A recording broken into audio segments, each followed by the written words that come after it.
Good morning, everyone. I am in Winchester, England, and I thought I'd take you guys with me on a little vlog today, she says confidently, as if she's ever vlogged before in her life. She hasn't, but she is going to take you to see some cadaver tombs.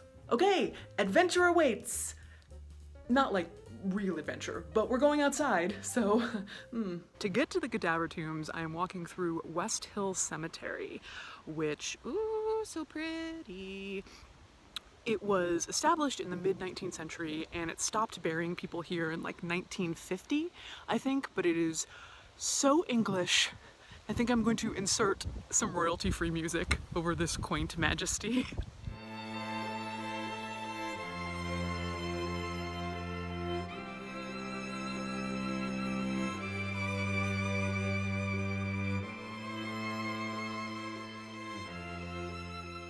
Apparently, legend has it that the first man who bought and started and ran this cemetery kept a, quote, large and vociferous dog on site because he didn't want people robbing the graves for medical schools because his own sister had been dug up and stolen when she died.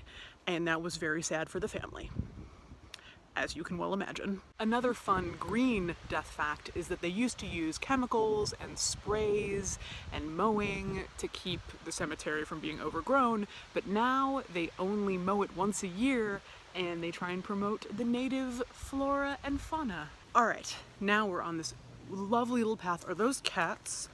Oh my God, there's cats. We're gonna meet the cats. Well, hi there. Hello.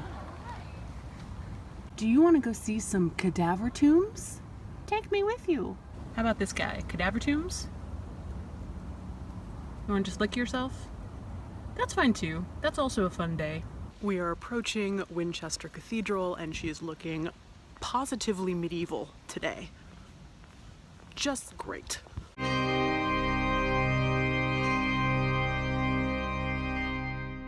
The most famous person buried here at Winchester Cathedral is not, in fact, the first Norman Bishop of Winchester, although he is there, but Jane Austen, who just made it onto the 10-pound note, by the way. Congrats, girl. She's there. She's right under there.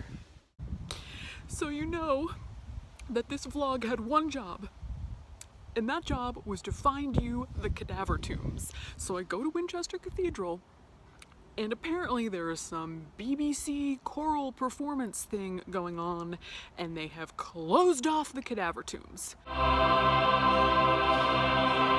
But this is not the end of this. This is not the end. I'm gonna talk to you a little bit about the cadaver tombs, and then I'm going to come back tomorrow and film those suckers. So, cadaver tombs, or transy tombs, are tombs where instead of carving your tomb so you're a cardinal or a bishop and you're lying there in your fancy robe, all peaceful and serene, you instead carve your tomb so it's your dead, emaciated body.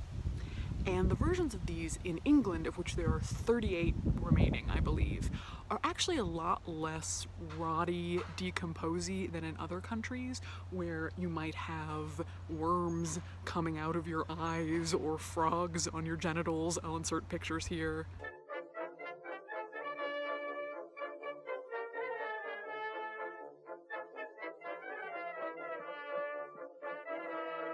This is me, walking away without having seen the cadaver tombs. Oh, don't play those bells.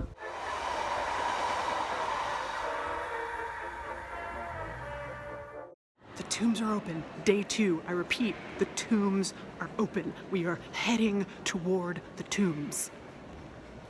The first cadaver tomb at Winchester Cathedral is Bishop Richard Fox, who died in 1528.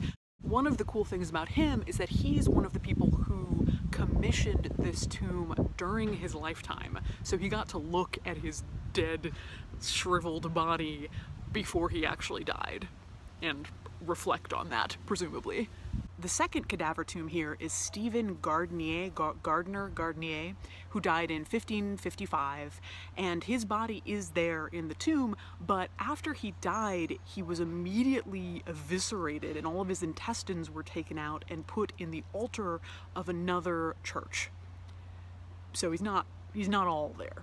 These tombs would take about 3 months to carve out of a single slab of stone, and they were wildly expensive. The tombs were partly memento mori, reminding the living that they too would die someday, but they were also a little more selfish than that. Purgatory, which was the late medieval version of the DMV waiting room, was really important, and people needed prayers to get out of it.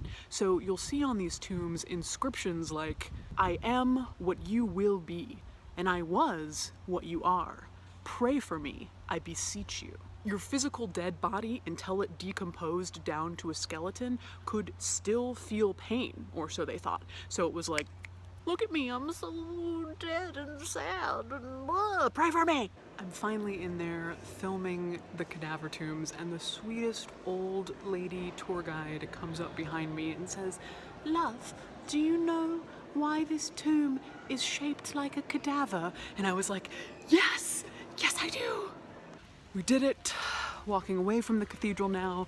I'm actually glad that I had to push it back a day, because today I got to meet with Dr. Christina Welch, who is the expert on these cadaver tombs. So she added a bunch of new information to me, filled in a bunch of things that I didn't know, and yeah.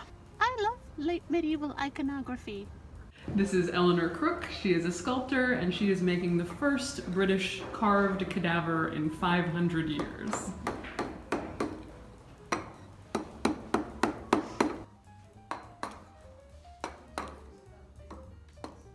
Cadaver tomb, do do do do do. Cadaver tomb, do do do do. This video was made with generous donations from death enthusiasts just like you.